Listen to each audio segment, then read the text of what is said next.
Bom dia, caro internauta, seja bem-vindo à ANGOP. Hoje vamos dar início a um podcast com o tema cibersegurança. E para esta conversa eu tenho no estúdio o especialista em cibersegurança, o Dr. Daniel Paes. Bom dia, seja bem-vindo à ANGOP. Muito bom dia, Eurídice e ANGOP, pelo convite. Obrigada. Doutor, como é que definiria cibercrime e quais são as principais categorias deste tipo de crime?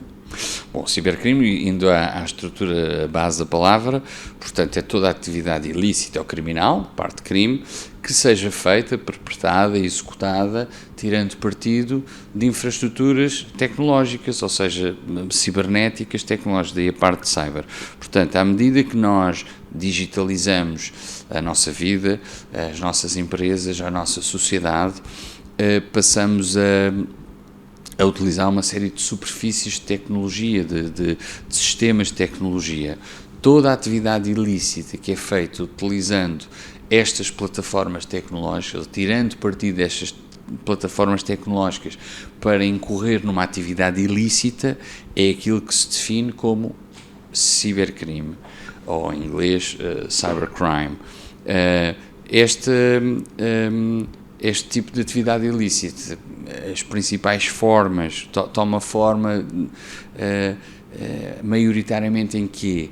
Na apropriação de dados de outras pessoas, aquilo que se chama às vezes o phishing, ou seja, quando eu tento obter os dados, por exemplo, de acesso no utilizador ao seu portal do banco, para depois, em vez dele aceder ao banco e fazer uma atividade ilícita. Ou seja, quando eu tento obter as credenciais de alguém, ou as credenciais para acesso à empresa, para depois aceder em nome dele à empresa e tirar informações da empresa, esta parte da apropriação de dados de alguém ou de credenciais de alguém, conhecida como phishing, é uma das componentes comuns de cibercrime. Outra é, obviamente, aquilo que nós conhecemos como os vírus, o malware, ou seja, todos os componentes que podem comprometer o nosso telemóvel, o nosso computador, podem comprometer os nossos sistemas ou tornando-os inutilizáveis, aquilo que se chama um tipo de ataque de negação de serviço, ou seja, é só para destruir valor, ou para se apropriar de informação nesses nossos sistemas. Esses são os ataques de malware, ou são os riscos de malware. Outra coisa que hoje em dia é muito comum e também se fala é quando alguém, indivíduo ou organização criminosa, faz a apropriação de dados de uma empresa para depois pedir um resgate. Ou seja, os chamados ransomware, ransom de resgate, mas está a fazer um pedido de resgate sobre qualquer coisa nossa que obteve em formato digital. E atenção, isto pode ser a nível de empresas ou a nível de indivíduos. Ou seja, eu posso ter alguém que se apropriou da informação crítica da minha empresa e diz ou me pagam ou eu não devolvo esta informação que é importante para a empresa. Ou, por exemplo, vamos imaginar a nível pessoal, alguém diz assim, nós pomos as nossas fotografias todas numa nuvem ou guardamos digitalmente, a ver alguém que diz assim, olha, sequestrei todas as tuas memórias afetivas em 7 fotografias e vídeos e ou me pagam ou não as devolvo. E, portanto, este lado também da apropriação indevida de algo de outro em troca depois de dinheiro é também um ataque que está muito em voga e que é comum. E, portanto, a apropriação de dados individuais ou de credenciais ou de informação crítica das pessoas ou a destruição de sistemas ou a impossibilitação de alguém os utilizar em nome ou de troca de dinheiro ou apenas para destruir valor. E quais são as ameaças, Dr. Daniel, mais frequentes enfrentadas, não é, por indivíduos de empresas? Bom, é nesta esfera que eu estava a comentar, mas no fundo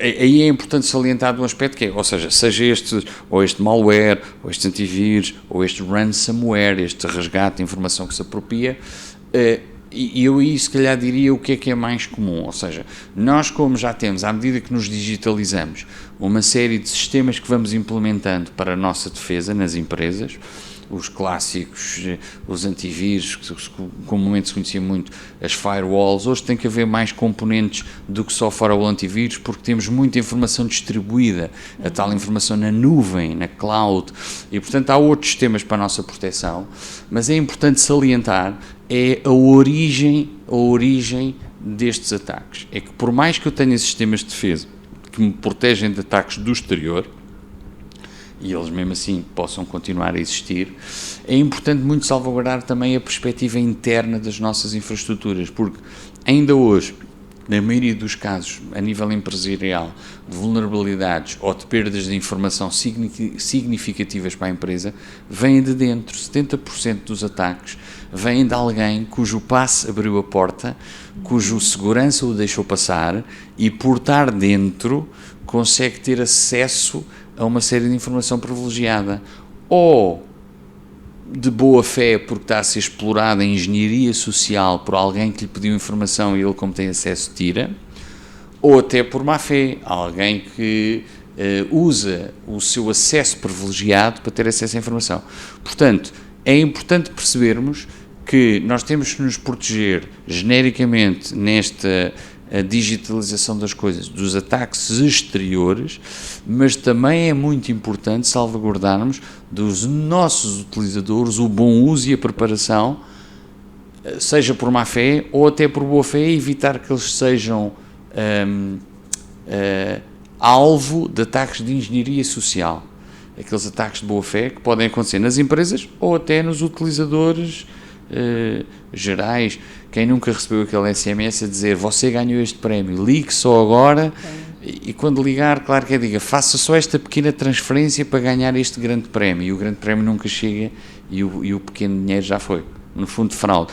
Quanto mais os utilizadores estiverem preparados nas empresas ou na sociedade em geral para não serem vulneráveis a ataques de engenharia social também, estamos a contribuir para uma sociedade que obviamente está sob menos risco e que vai ter menos dano. Quer dizer que os cibercriminosos têm várias formas de atacar as suas vítimas. Sem dúvida. E, portanto, no fundo, é aquela pergunta clássica de quais são os alvos e quem é que está mais vulnerável a isto. Bom, no fundo, é tal como no crime que não é cibernético ou não é tecnológico. Se eu tiver algo que não tem grande valor, por exemplo, vamos imaginar que há um quartel que está altamente armado e que não há nada de valor lá dentro, além de alguns equipamentos do exército. Bom, não vale a pena eu tentar um assalto aí, porque vai ser complicado ter sucesso. Sim. Agora, se eu souber que há um sítio onde há grandes valores, ou em dinheiro ou em valores, e que não tem segurança nenhuma, se calhar é um alvo fácil. Portanto, no fundo, a vulnerabilidade, isto é um jogo de gato e de rato. Os cibercriminosos vão tentar, se houver uma empresa que não tem muito dinheiro para pagar e não tenha dados significativos na sua infraestrutura tecnológica, mesmo que tenha uma vulnerabilidade baixa, se eu captar esses dados e pedir um resgate, o tal ransomware, ninguém vai pagar por isso porque não é significativo. E, portanto, onde é que está o maior risco? É em empresas em que a sua informação e os seus sistemas para a sua para o funcionamento da empresa dependem da tecnologia e que têm baixo nível de segurança. E, portanto, no fundo, é esta janela de vulnerabilidade que pode tornar a empresa mais vulnerável. Outra coisa muito importante, e usando depois uma expressão em inglês e traduzindo, é aquilo que nós chamamos o attack surface, as superfícies de ataque.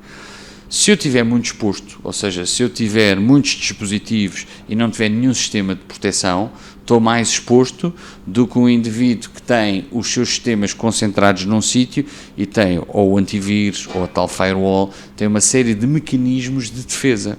E, portanto, no fundo, quanto menor for a minha superfície de ataque e quanto mais a minha superfície de ataque estiver protegida, menos eu estou vulnerável, tanto como indivíduo, tanto como empresa.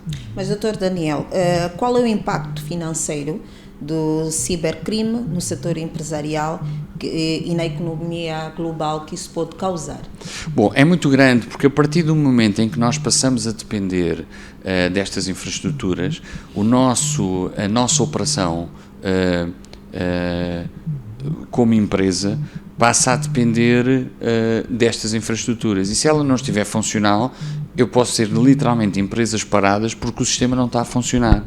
E o impacto até é muito maior do que acaba por ser documentado, porque nesta área do cibercrime, muitas empresas que têm vulnerabilidades e que estão expostas têm pudor em assumir que foram, porque para além do dano que já tiveram na sua operação ou no impacto do seu negócio, ainda podem sofrer também um dano reputacional. Se o mercado souber que um determinado banco foi alvo de um ataque cibernético extenso, se calhar há utilizadores que vão tirar o seu dinheiro dali porque não confiam para pôr noutro, se calhar há utilizadores que já não abrem conta naquele banco, é um exemplo. E portanto, quanto mais ficar escondido, além dos danos que eu já tive, vou ter menos danos reputacionais. E portanto, o impacto é significativo até para pessoas na perda de valores, quando há alguém que obtém as credenciais do portal do banco e faz transferências, quer dizer, é um dano direto para pessoas e para empresas, muito maior do que acaba por ser documentado. Lá está, pelos danos reputacionais que eu falei, que as pessoas querem evitar. Quantas pessoas que foram alvo de cibercrime que não querem até no seu círculo de amigos, se calhar, assumir que isso aconteceu, ou não fazem queixa. E portanto, claro que o dano existe, e quanto mais nós prepararmos, portanto, alguns estima, para a economia mundial, atenção, há dados disso, conseguem estimar em trilhões de dólares, é um impacto muito significativo. E só pode aumentar, porque a partir do momento em que nós digitalizamos mais a nossa vida, a janela de exposição é maior. E há uma premissa que é fundamental, que é esta: a disponibilidade de tecnologias. Quer dizer, nenhum de nós aqui, muitos da nossa audiência, usava e-mails há 30 anos atrás. E se calhar a maioria de hoje utiliza e-mails, tem um smartphone, utiliza uma série de aplicações e, portanto, a janela de disponibilidade de tecnologias está a ser muito mais rápida do que a adequada preparação das pessoas se salvaguardarem. E, portanto, vai sempre haver aqui uma janela de risco. Cabe-nos a nós, obviamente, para minimizar esses impactos significativos para empresas e para indivíduos a nível financeiro, darmos cada vez mais formação às pessoas para não estarem vulneráveis e implementarmos sistemas que nos permitam detectar por antecipação e mesmo quando houver um ataque poder mitigá-lo de forma rápida. Mas qual deve ser o verdadeiro posicionamento então destas empresas? Devem fazer uma denúncia? Sim, atenção, mesmo nos casos, reparem bem, mesmo nos casos, se nós não soubermos a extensão do problema, não conseguimos dotar-nos ou capacitar-nos para respondermos como sociedade e como tecido empresarial e individual para esse nível de ameaça. Sem dúvida, vamos imaginar a perspectiva de uma empresa que sofreu um ataque. Mesmo que eu não queira que isso seja, sei lá, conhecido pelos órgãos de comunicação social como questão de dano reputacional, deverei sempre, dentro do sigilo que depois as forças de segurança são obrigadas a manter, devo sempre reportar este tipo de casos às autoridades competentes, para que estatisticamente, ou seja, se eu tiver em Angola uma quantidade de crime cibernético que estatisticamente não existe, eu, se for o poder legislativo e o poder governamental, não tenho tanta visibilidade de que tenho que preparar também as minhas forças de segurança para este tipo de crime. Porquê? Porque se estatisticamente ele não existir, artificialmente, porque ele existe, eu não tenho que tomar tantas medidas para que haja uma preparação, não tenho que ter tantos agentes preparados também para o crime cibernético, com dotação de meios e de formação adequada para poderem dar resposta a este tipo de crime. Como é que a evolução das tecnologias está mudando o cenário do cibercrime? Isso é muito interessante e posso dizer que há boas e más notícias. Ou seja, vamos começar pelas boas notícias, porque depois nas más lança-nos depois o cuidado que temos de ter. A boa notícia, eu vou dar exemplos concretos. Imagine que eu tenho uma central de videovigilância, mas em que tenho 200 câmaras e tenho um operador a olhar para um conjunto de ecrãs em que tem 300 quadradinhos pequeninos com câmaras. Vai com certeza eventualmente acontecer muita coisa que ele não vai conseguir detectar. Porque não é humanamente possível alguém estar a acompanhar 300 quadradinhos ao mesmo tempo. Então vamos pôr 10 operadores. Mesmo assim, pode haver um erro humano se cada um deles tiver a ver 30 quadradinhos. Vai-lhes passar a informação, há uma distração.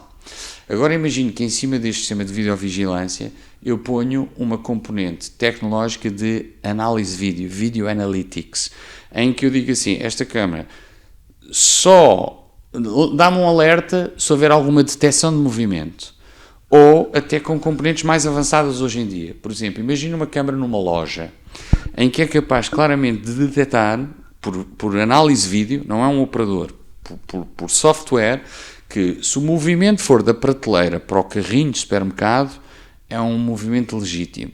Mas se for daqui para o pé do corpo, é um movimento a analisar. Pode não ser uma fraude, mas pode ser alguém que é pelo menos suspeito. E, portanto, se eu tiver uma série de software que me analisa as câmaras de vídeo, eu estou com a tecnologia a conseguir ajudar os operadores a ver menos erro humano. Portanto, a tecnologia pode ser uma resposta. E hoje há sistemas avançados de análise de vídeo que ajudam isso. Um outro exemplo. Eu posso ter numa empresa uma série de sistemas para a segurança informática. Mas este evento individual não é suspeito. Este evento individual não é suspeito. Este não é suspeito. Mas eu tenho que ter alguém, se calhar, que me analise que estes três em conjunção são uma coisa que precisa de ser investigada. Se eu tiver uma capacidade humana finita ou curta em capacidade e experiência, não vou conseguir fazer a correlação destes eventos todos de segurança e ver quais são suspeitos ou não. Mas se eu utilizar a inteligência artificial, uma série de motores agora mais avançados, que me dão aqui uma correlação e dizem assim, olha, isto se calhar convém ver, isto convém ver, consigo com menos staff conseguir ter mais respostas a este nível. E, portanto, a boa notícia é que há uma série de sistemas que correlacionam eventos de segurança que permitem, em ambiente empresarial, também ter respostas mais rápidas e, portanto, diminuir a minha janela de risco. Isto são as boas notícias. A tecnologia também ajuda a fazer mais com menos em sede de segurança de informação e de cibercrime. Qual é que é a má notícia? É que os meliantes também têm estes mecanismos e, portanto, também podem usar ferramentas de automatação e inteligência artificial para conseguir detectar mais vulnerabilidades e mais pontos de superfície de ataque disponíveis para eles tentarem a sua ação maliciosa. Quais são os sinais de alerta de que um sistema pode estar comprometido, Dr. Daniel? Bom, eu diria que há os óbvios e os não óbvios. E há de tudo. Há desde aquele sistema que ficou no operacional, que crashou completamente, aquele clássico, houve aqui um vírus que deixou-me isto inoperacional. Bom, isso a gente sabe. Pode ter vários feeds, pode ser alguém que sacou a informação e deixou inoperacional, ou pode ser o destruir pelo destruir. Às vezes há só o prazer de eu conseguir fazer uma coisa que se propagou e destruiu no segundo tempo, mas é só perda de valor, mas não foi para apropriar nada, foi só para destruir valor. Mas isso é o óbvio. Eu sei perfeitamente que tenho um sistema comprometido porque ele deixou de funcionar. E, portanto, está inoperacional. Os mais graves são outros. Imagine, e agora vou dar um exemplo tradicional para depois o mapear para as tecnologias de informação. Imagine que a Eurydice tem um armazém, mas com uma série de mercadoria, mas que ninguém da sua equipa na Eurydice fez um estoque de inventário. Há 2 anos que ninguém faz estoque. A Eurydice pode ter já 1 ano de mercadoria que desapareceu e que a Eurydice nem sabe. Se não houver alguém que valide o inventário, não é? O que é que ainda temos aqui ou não sabe se desapareceu ou não. A mesma história, se eu não tiver nenhum sistema de segurança informática na minha empresa, pode ter dados comprometidos da minha empresa, ou um empregado que já trouxe um USB e levou uma série de informação crítica da empresa e se foi embora e passou para outros, e eu nem sei. E, portanto, desde o explícito, que eu sei que estou comprometido, até já me comprometeram informação há 1 ano e eu ainda nem sei, existe tudo. E, portanto, o que é que eu tenho que fazer? Tenho que implementar sistemas, monitorizá-los para permitir saber como é que estou comprometido. Porque os sistemas que estão claramente comprometidos, isso é óbvio. Olha, eu sei que tenho um problema, o problema é o resto, é aquilo que acontece pela calada, em que eu já estou comprometido e ainda não sei. E esse só há uma resposta, é implementar um conjunto de sistemas de informação e de monitorização que me permitem, por antecipação, saber o que está a acontecer e, quando acontece, lançar o meu plano de resposta a um ataque ou uma situação de risco em que eu estou comprometido. Doutor, para reforçar, como é que as empresas podem se proteger efetivamente contra ataques cibernéticos? Bom, aí eu vou entrar aqui vou responder à sua pergunta, mas introduzir aqui um tema que há problemas que vêm da tecnologia, mas cuja resposta não é só da tecnologia. E portanto, há aquela clássica abordagem que muitas vezes nós pensamos muito, seja na implementação, seja depois na gestão dos nossos sistemas de tecnologia, esquecemos de dois aspectos muito importantes, que são as pessoas e os processos. Não é só tecnologia, é tecnologia, pessoas e processos. Portanto, a resposta tem que estar na tecnologia, sim. Se eu implementar sistemas que me protegem, que me ajudam a detectar, seja nos dispositivos finais, seja na infraestrutura de rede, seja no perímetro, naquilo que me liga à internet, seja na análise e correlação destes vários vetores, isso é uma parte positiva. Bom, mas depois, tal como eu disse, se 70% dos problemas de segurança informática nas empresas vêm do interior, depois eu tenho que ter a adequada formação das pessoas, ou seja, formar as pessoas para não serem tão vulneráveis aos ataques de engenharia social.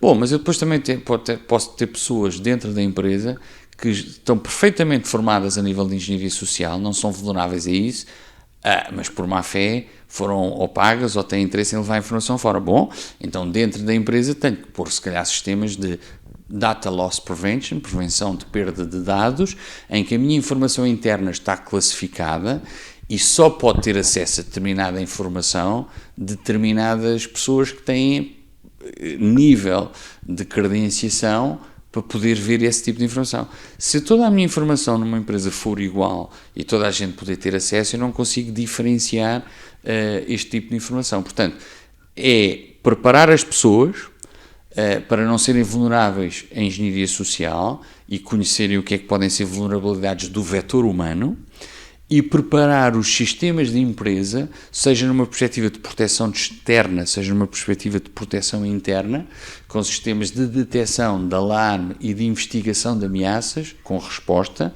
aquilo que nós chamamos nesta área da cibersegurança Incident Handling and Response, ou seja, resposta e acompanhamento de incidentes.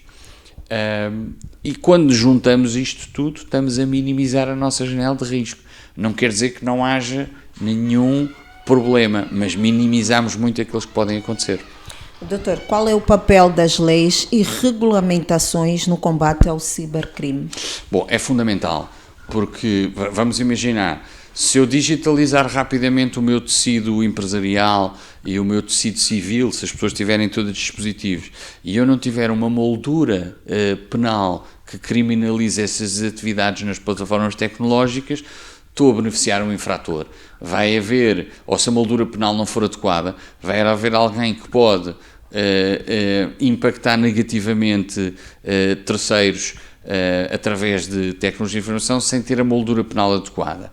Mas a esse nível avançámos bastante e, portanto, eu diria que não é na moldura e no quadro legal que ele está bastante avançado e, portanto, o cibercrime é penalizado, o cibercrime tem molduras penais adequadas para que o infrator não seja beneficiado e seja penalizado caso seja detectado e identificado. Eu diria que o problema está, ou aquilo que ainda temos de trabalhar, vendo um lado otimista, não chamando um problema, é na capacitação. Ou seja, da mesma maneira que nós temos, numa forma tradicional, os nossos serviços de investigação criminal, para crime tradicional, muito habituados, têm equipas forenses que podem fazer análise de impressões digitais a nível físico. Em tecnologia de informação é preciso também uma capacitação a esse nível. Se o crime é digital, eu tenho que ter uma capacitação muito grande de agentes que são específicos e capacitados nisto, a poder fazer análise forense de sistemas de informação, de computadores, de infraestruturas de rede, para eu perceber e ter a capacidade, a moldura penal existe, mas eu tenho que ter a capacidade de investigar, para depois poder penalizar e criminalizar os agentes que acabam por usar estes vetores e utilizar estes vetores. Eu tenho que ter a capacidade de gerar prova para poder no fundo, poder acabar por fazer acusação e poder penalizar criminalmente. Portanto, a moldura penal é fundamental existir, mas complementarmente à moldura penal e à legislação, a capacitação também das forças de segurança para também lidarem com estes novos vetores que vão crescer exponencialmente de criminalidade, com capacitação e know-how portanto, capacidade de meios e de conhecimento. O doutor, ao falar em capacitação, acho que responde essa questão: qual é a importância da educação e conscientização sobre a segurança cibernética para a prevenção de ataques? O que é que tem a dizer? Fundamental e em dois eixos. Eu diria que é muitas vezes aquela frase: não os castigues, educa-os. É muito fácil criticar quem nunca, se calhar em boa fé, acabou por ser vítima de engenharia social. Estas mensagens que já falámos. E há duas coisas. É assim, no fundo eu poderia dizer assim: se há uma mensagem, eu posso... no fundo, aquilo que nós falamos do phishing, que chama-se em inglês phishing, que é aquele de tentar obter os dados de alguém para depois, em nome dele, aceder ou a um portal da empresa ou ao portal do banco e depois fazer uma transferência para tirar fundos dessa pessoa. E, portanto, quem nunca recebeu, se calhar, um e-mail, que se calhar ao ler até acreditou naquilo e vai tentar responder. Portanto, quanto mais houver formação das pessoas para, já, mesmo não tecnológicos, já terem um olho clínico para perceber, isto é capaz de ser fraude, já ajuda. Há parte que tem a ver com os sistemas. Por exemplo, todos nós nos lembramos de uma altura em que aceder, se calhar, ao nosso portal do banco era só com um nome e uma palavra passe. Então, e se alguém apanhar essa palavra passe, pode entrar em meu nome, mas hoje já temos os chamados sistemas de multi-autenticação. Além dessa palavra passe, é enviado um SMS para o meu telefone, o que significa já é um sistema de multi-autenticação. Mesmo que alguém tenha a minha password, já só com essa password não consegue aceder. E, portanto, é um binómio de sistemas que nos consigam proteger de formas mais complexas, para evitar que alguém tente só uma parte da informação consiga perpetrar a sua atividade ilícita, mas também uma educação de pessoas. Portanto, a educação a nível individual, ou seja, o Estado tem um papel com isso, tem com certeza, ou seja, aqueles SMS que nós falámos de burla, se as pessoas estiverem genericamente mais preparadas com campanhas na televisão, mas atenção a isto, se calhar as pessoas acabam por ser menos burladas porque o Estado fez uma consciencialização de massas relativamente a isso. Bom, mas também podemos falar, o Estado também podia, por exemplo, obrigar ou legislar os operadores móveis que têm o sistema de Small Message System, os SMS, ou as mensagens de texto, logo a montante, se alguém fizer uma mensagem que pode ser suspeita, ela poder ser bloqueada ou inspecionada antes de poder ser evitada. Nós temos de ter sempre um cuidado entre aquilo que pode ser a censura, mas aquilo que pode ser também o evitar a fraude por antecipação. E, portanto, é um conjunto, isto tem que funcionar num conjunto.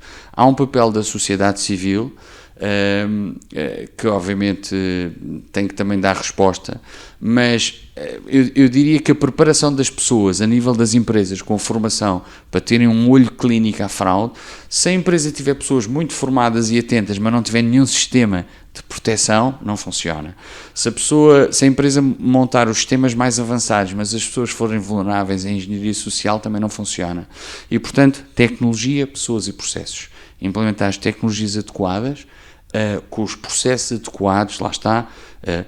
Eu posso ter os bombeiros e a proteção civil mais bem equipada. Se quando houver um incidente não houver um plano de ação e um processo de como responder a este incêndio, a este terremoto, a este tsunami, eu tenho os meios, mas não tenho os processos. Não tenho as pessoas preparadas, tenho só as tecnologias. Seja nas abordagens tradicionais, seja na tecnologia, tem que ser pessoas, processos e meios, neste caso tecnológicos. Como é que as forças de segurança e as agências governamentais lidam com a investigação de crimes cibernéticos? Bom, nós não poderíamos dizer que não há muita coisa feita e bem feita, mas como eu digo, lembra-se quando falámos há pouco das boas e más notícias. A boa notícia é que a tecnologia pode-nos ajudar. A má notícia é que se nós não implementarmos à mesma velocidade que quem tem acesso a esses meios com inteligência artificial e capacidade de fazer mais com menos, de poder explorar mais superfícies de ataque, o tal attack surface, nós temos um problema. Isto é um jogo de gato e de rato. E, portanto, quando falamos de agências governamentais, tem a ver com a capacitação, seja em meios tecnológicos, seja em meios humanos. Porque nós lembramos que há não muito tempo, e quando não muito tempo, que isto passa rápido, mas se calhar há 15 anos atrás não havia a mesma quantidade de portais do governo que nós temos, não havia a mesma capacidade de nós, por exemplo, irmos a portais na AGT para pagar os nossos impostos, irmos tratar de uma série de documentos online. Esta contínua digitalização também das nossas agências governamentais significa que há mais vetores de exposição, o que significa que temos também de ter o cuidado de dotar em meios tecnológicos e em meios humanos a capacidade de fazer a contramedida para quem vai tentar explorar esses vetores de ataque. Doutor, como é que as técnicas de criptografia e segurança de dados podem ajudar a proteger estes cibercrimes? Isso é muito interessante porque, no fundo, nós temos que perceber que eu posso precisar, nem tudo o que eu tenho na minha empresa é aquilo que eu falava há bocadinho da classificação. No fundo, há dados da minha empresa que são confidenciais, outros nem tanto. Mesmo assim, eu posso ter dados na minha empresa que não são confidenciais, mas que são fundamentais para a minha empresa funcionar. Assim, isto, se alguém, e atenção, dando um exemplo clássico, no fundo, há conteúdos que eu tenho no meu telemóvel, e a Eurydice tem no seu telemóvel, que se qualquer pessoa ler não é importante, mas se calhar há algumas coisas no seu telemóvel, e não tem a ver com nem segredos nada, mas se calhar, aquilo que eu comentei com determinadas pessoas sobre um terceiro, eu não gostava que ele soubesse porque foram num fórum privado. O que eu quero dizer com isto é, nós temos claramente saber o que é confidencial e o que é que não é. O que não é confidencial, mesmo assim, pode ser importante dentro daquilo ransomware, mas a criptografia ou a encriptação de coisas, ou comunicar entre um ponto e outro de forma segura, os tais túneis, as Virtual Private Networks, são fundamentais para eu garantir que a informação crítica confidencial se mantém confidencial. E até um outro exemplo. Se eu, por exemplo, tiver dados confidenciais da minha empresa que estão encriptados, mesmo que alguém, o tal ransomware, que alguém capte essa informação e me diga ou me pagas ou eu não te devolvo a informação. A informação pode ser crítica para mim, mas seria mais crítico se ela, além de ter roubado essa informação, soubesse o que lá está. Não saber o que lá está já me dá uma outra alternativa, porque diz assim, espera lá, ele roubou a informação, não sabe o que lá está, e eu tenho um backup desta informação, então não preciso pagar. Porque eu digo, ok, fica com essa informação, não te serve de nada, eu pego no meu backup e restituo a informação da empresa, ponho um sistema que garante que não vens cá buscar outra vez essa informação e eu tive a continuidade do meu negócio.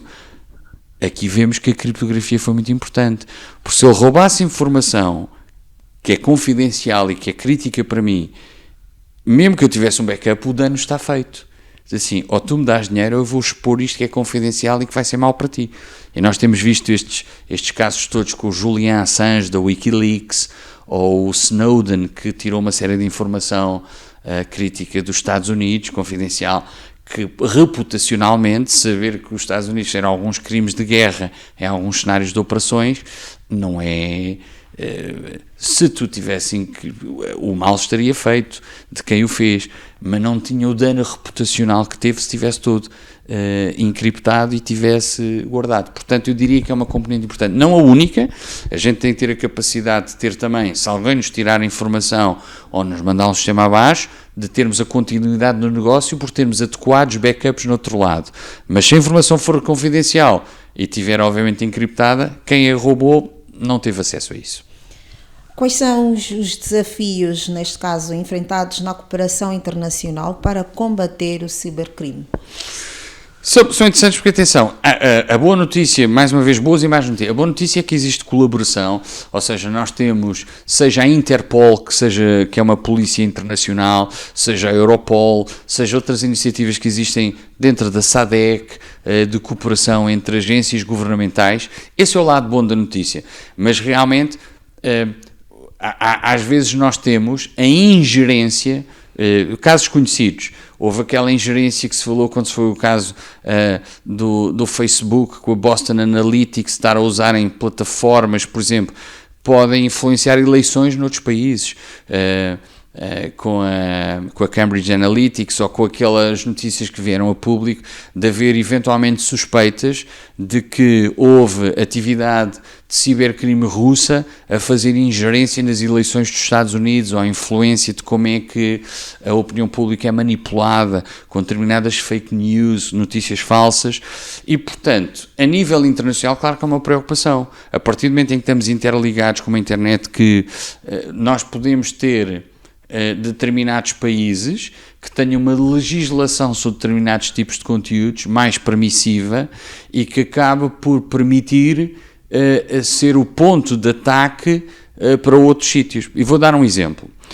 Não me adianta hoje em dia eu dizer assim, eu vou proibir terminantemente determinados tipos de conteúdos e de coisas, assuntos altamente graves. Por exemplo, eu vou proibir e criminalizar se houver algum servidor que tenha, por exemplo, pornografia infantil, porque é uma coisa execrável. Se houver um país que, em nome de ter alguém que queira ter conteúdos desses, pagar e dizer aqui é permitido e podem ter aqui, está a abrir uma brecha. E quem diz isto diz outros conteúdos nocivos, de conteúdos de hacking ou da dark web, que se um país legislar e os outros não legislarem idêntico para poder ter os servidores nesse sítio, acaba por dar um dano depois à moldura internacional. Eu diria que há uma cooperação positiva.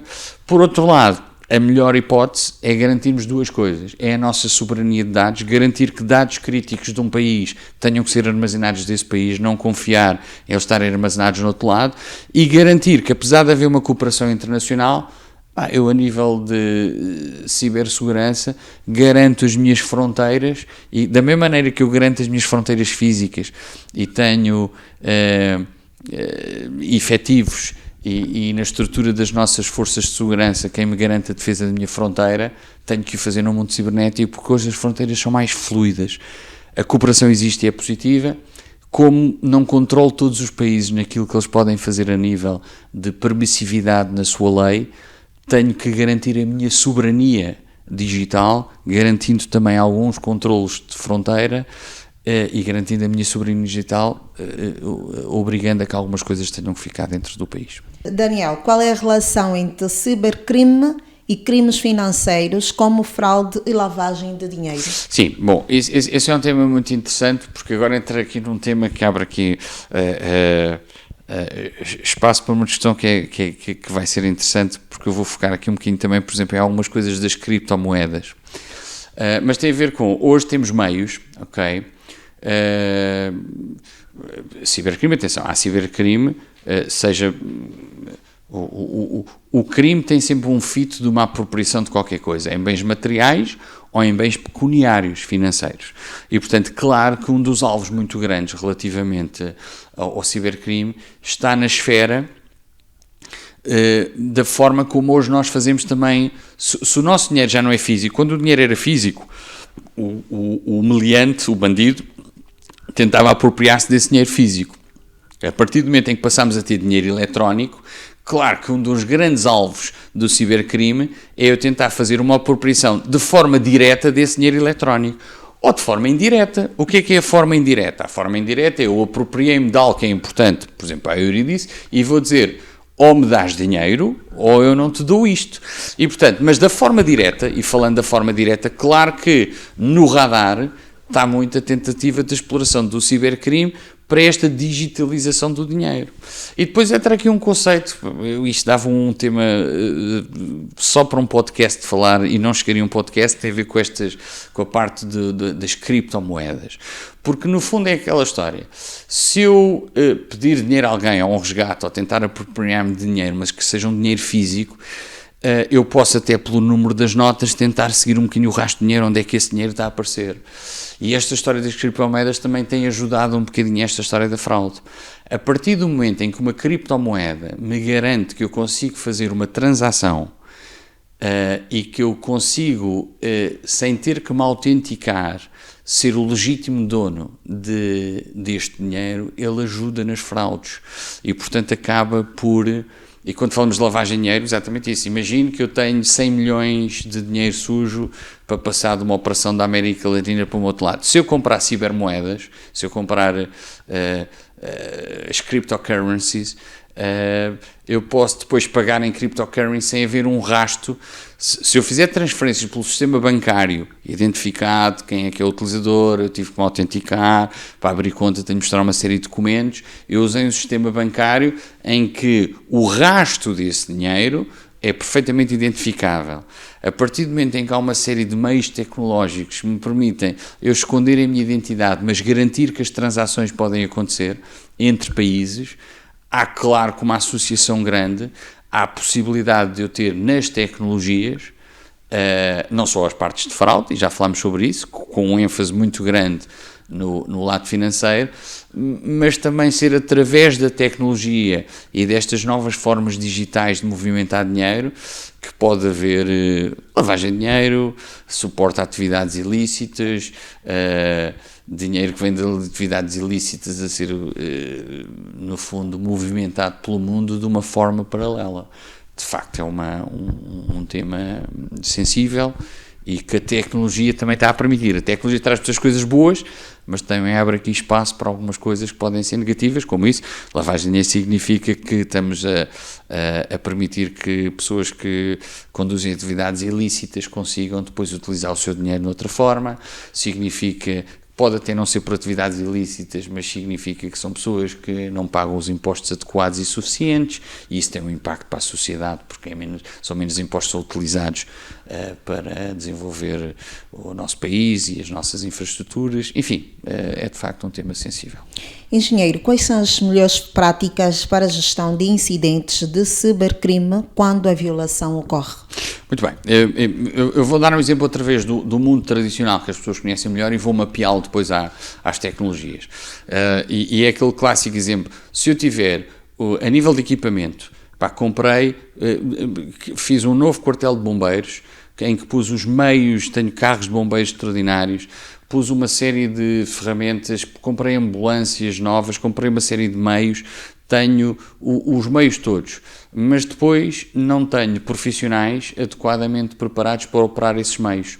E não tenho, como a Proteção Civil, nem nenhum meio, nenhuma plataforma que me permita coordenar os meios do Exército, os meios dos bombeiros, os meios de Proteção Civil que eu tenho.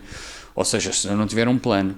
Se eu não tiver um plano de ação muito concreto para aquilo que acontece, não me basta ter os meios. E agora vou mapear este exemplo, ou seja, se eu tiver uma situação em que eu tenho que articular hospitais, bombeiros, proteção civil, exército, num sistema que tenha que funcionar para dar resposta a uma catástrofe, seja um fogo, um terremoto, etc.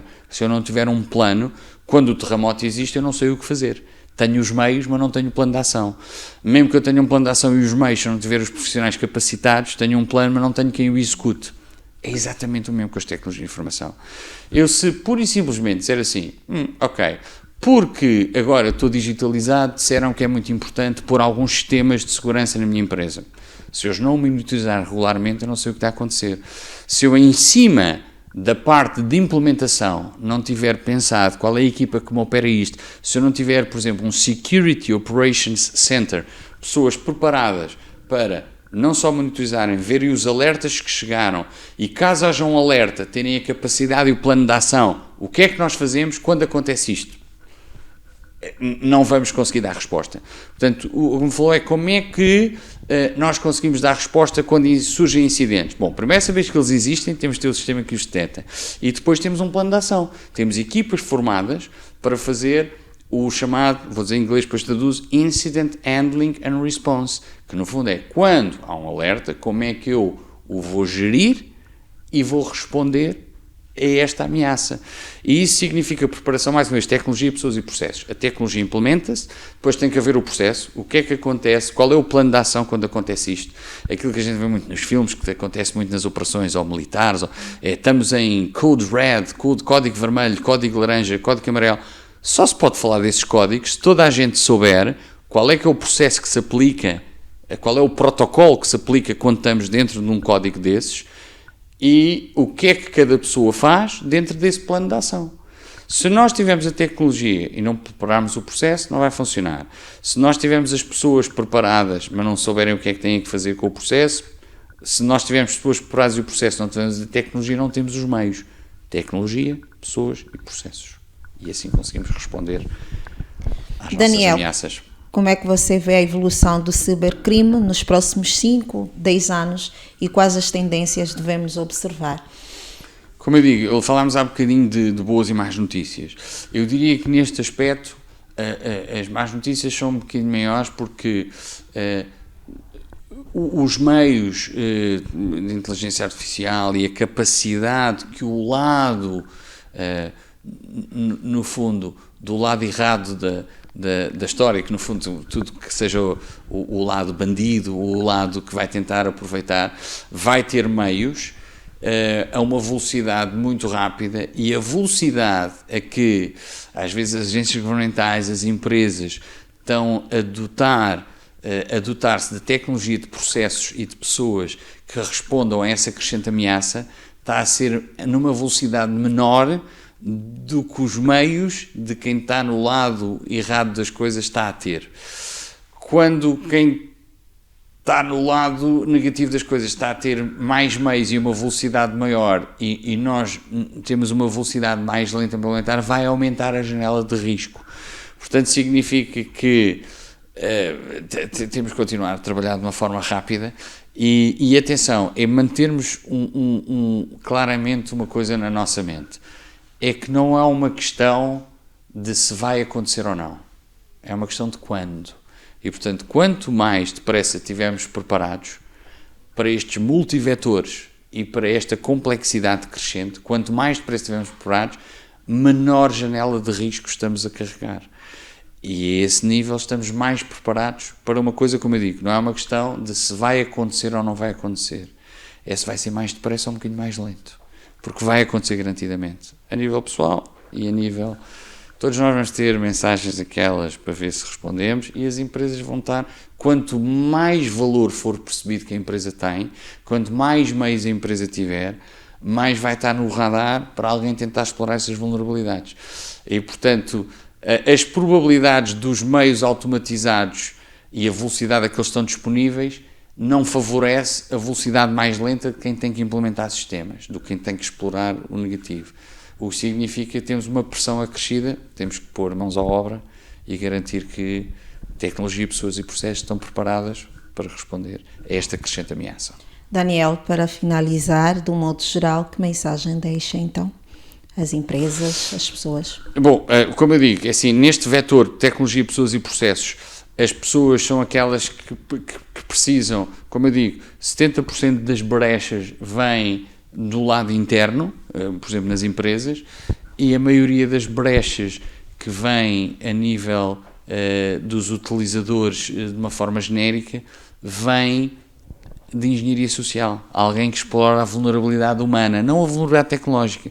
É mais fácil explorar a vulnerabilidade humana de quem já tem acesso à tecnologia do que eu tentar entrar na tecnologia da pessoa pela tecnologia. E, portanto, no fundo, é a contínua preparação das pessoas.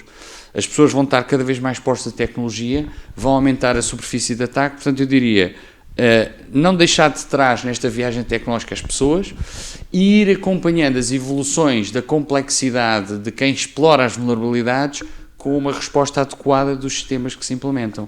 E, portanto, preparação de pessoas e de meios. Obrigada, Daniel Paz. Assim foi a nossa conversa com o engenheiro Daniel Paz, que falou sobre cibersegurança e apresentou algumas formas preventivas para evitar ataques cibernéticos. Espero ter ajudado, caro internauta. Fique bem.